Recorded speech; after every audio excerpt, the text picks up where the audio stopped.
दोस्तों, हम एक ऐसे युद्ध के बारे में बात करने जा रहे हैं जिसमें सैनिक की गिनती कोई मायने रखता है तो उस जाबाज सैनिकों की हिम्मत, हौसला और जज्बा। वैसे तो यूनान में बहुत से युद्ध हुए, लेकिन पर्सिया के खिलाफ 300 यूनानी सैनिकों के साथ लड़े गए युद्ध की कहानी लोग आज भी नहीं भूले। इस युद्ध में पर्सियों ने एक विशाल सेना के साथ यूनान पर हमला कर दिया था। उसके पास ढेर सारे आधुनिक हथियार भी थे। माना जाता है कि उनकी तुलना में यूनानी बहुत कमजोर थे, लेकिन अपनी इच्छा शक्ति के चलते उन्होंने पारसिया को घुटने टेकने पर मजबूर कर दिया था। तो दोस्तों, ये वीडियो बहुत इंटरेस्टिंग होने वाला है, तो कृपया इस वीडियो को पूरा जरूर देखें। मैं गौरव शुक्ला, आप देख रहे हैं जी हिस्ट्री। स्पार्टा के राजा लियोनिडास अपने 300 सैनिक के साथ एक पतले से रास्ते पर खड़े थे। हवाओं का मिजाज कुछ बदला सा था। स्पार्टन्स को अपने सामने सिर्फ दुश्मन दिखाई दे रहा था, जो धीरे धीरे उनकी ओर बढ़ता जा रहा था। दोनों देशों के बीच युद्ध तय था। असल में इस युद्ध की नींव पर्सिया के पहले राजा दारियुस ने रखी थी। माना जाता है कि दारियुस ने पहले यूनान पर हमला किया। उसके पास एक अच्छी सेना थी। यूनान में उस समय आपसी लड़ाइयाँ चल रही थी।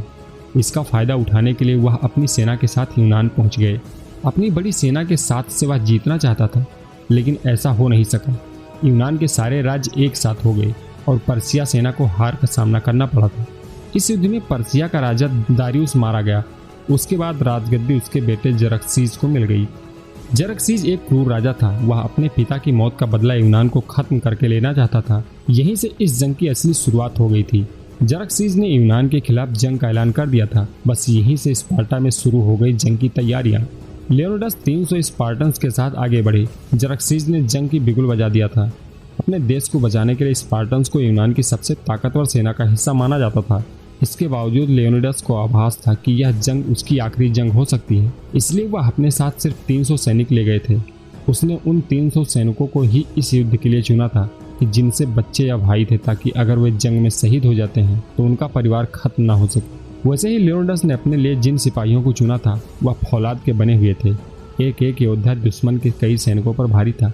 बावजूद इसके लियोनिडास कोई भी गलती नहीं करना चाहते थे। वह अपने ज़्यादा से ज़्यादा सैनिकों को बचाए रखना चाहते थे। स्पार्टन्स को भी अपने राजा का पूरा भरोसा था। युद्ध में जाने से पहले वह अपने परिवार से मिले। उनके साथ यह उनका आखिरी पल हो सकता था, लेकिन उनकी आंखों में कोई खौफ नहीं था। इसी के साथ वह निकल पड़े अपने देश को बचाने के लिए। पर्शियन सेना के जहाज तट पर आ गए थे। लियोनिडास और उनके सिपाही इसी का इंतजार कर रहे थे। जहाजों से एक एक कर सैनिक उतरने लगे।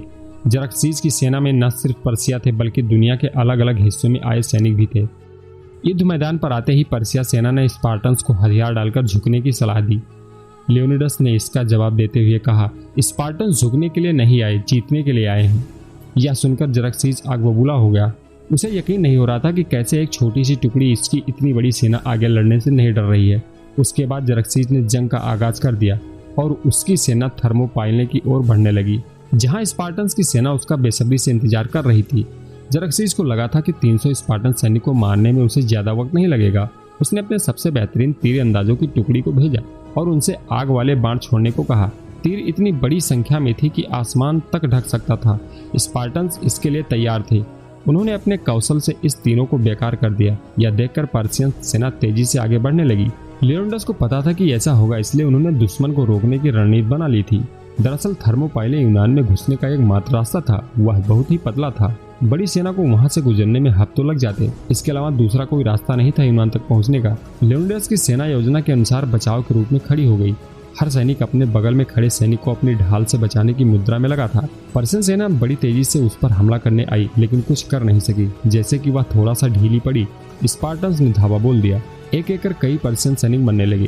खून पानी की तरह बहने लगा। लियोनिडास की रणनीति काम कर रही थी। पतली जगह की वजह से पर्शियन भारी मात्रा में उन पर हमला नहीं कर पा रहे थे। कई बार जरक्सीज ने अलग अलग टुकड़ी भेजी, पर कोई भी स्पार्टा के 300 सैनिकों को छू भी नहीं पाया। अब रात होने आई थी। स्पार्टा ने पहले दिन जरक्सीज को अपनी ताकत दिखा दी थी। उनकी यह रणनीति अगर ऐसे ही चली रहती तो वह कभी हारने वाले नहीं थे। पहला दिन तो स्पार्टा ने अपने नाम कर लिया था। अब दूसरे दिन उन्हें फिर वही कारनामा करके दिखाना था। अगले दिन फिर से जरक्सीज ने अपने सबसे बेहतरीन सैनिक भेजे। लियोनिडास और उनकी सेना का खात्मा करने के लिए इस बार भी उसे अपने मुंह की खानी पड़ी। हर तरफ मरने वालों का शोर था और हवा में खून की महक बह रही थी। अब लगने लगा था कि लियोनिडास जीत जाएगा, लेकिन तभी वक्त ने अपनी करवट ले ली। लियोनिडास की रणनीति बहुत ही कारगर थी। वह जानता था कि पर्शियन को कभी भी थर्मोपाइले में घुसने का रास्ता पता नहीं चल पाएगा। जंग का दूसरा दिन अभी खत्म भी नहीं हुआ था कि एक इफियाल्टस नाम के यूनानी के दौलत के लालच में आकर जरक्सिस को उस दूसरे रास्ते के बारे में बता दिया जहां से यूनान में घुसा जा सकता था।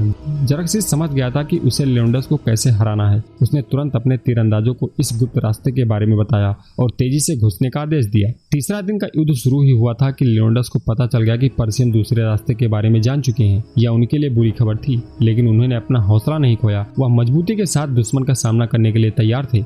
जरक्सिस को तीरंदाज जो अब तक लियोनिडास से दूर थे, अब स्पार्टन्स से कुछ दूरी के मौजूद पहाड़ियों पर खड़े थे।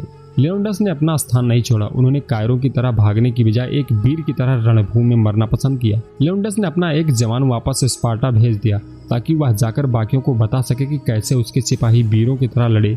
थोड़ी ही देर बाद सारे स्पार्टन्स को पर्शियन सेना ने घेर लिया और आसमान से उन पर तीरों की बौछार कर दी। तीरों ने सूरज को ढक लिया था। लियोनिडास और सिपाहियों के सामने मौत खड़ी थी, पर वह डर नहीं रहे थे। उन्होंने खुली बाहों से मौत को गले लगाया। यह युद्ध विश्व के कुछ सबसे बड़े युद्धों की गिनती में आता है। यह एक ऐसी जंग थी जिसमें हौसलों की जीत हुई। 300 स्पार्टन्स इतिहास को लिखने में कामयाब रहे। उन्होंने दुनिया को बता दिया था कि वीरता किसे कहते हैं। स्पार्टन की दिलेरी सलाम करने लायक। तो दोस्तों, इस वीडियो में बस इतना ही। मिलेंगे किसी नेक्स्ट वीडियो में किसी और इंटरेस्टिंग टॉपिक को लेकर। ये वीडियो आपको कैसी लगी हमें कमेंट्स में जरूर बताएं।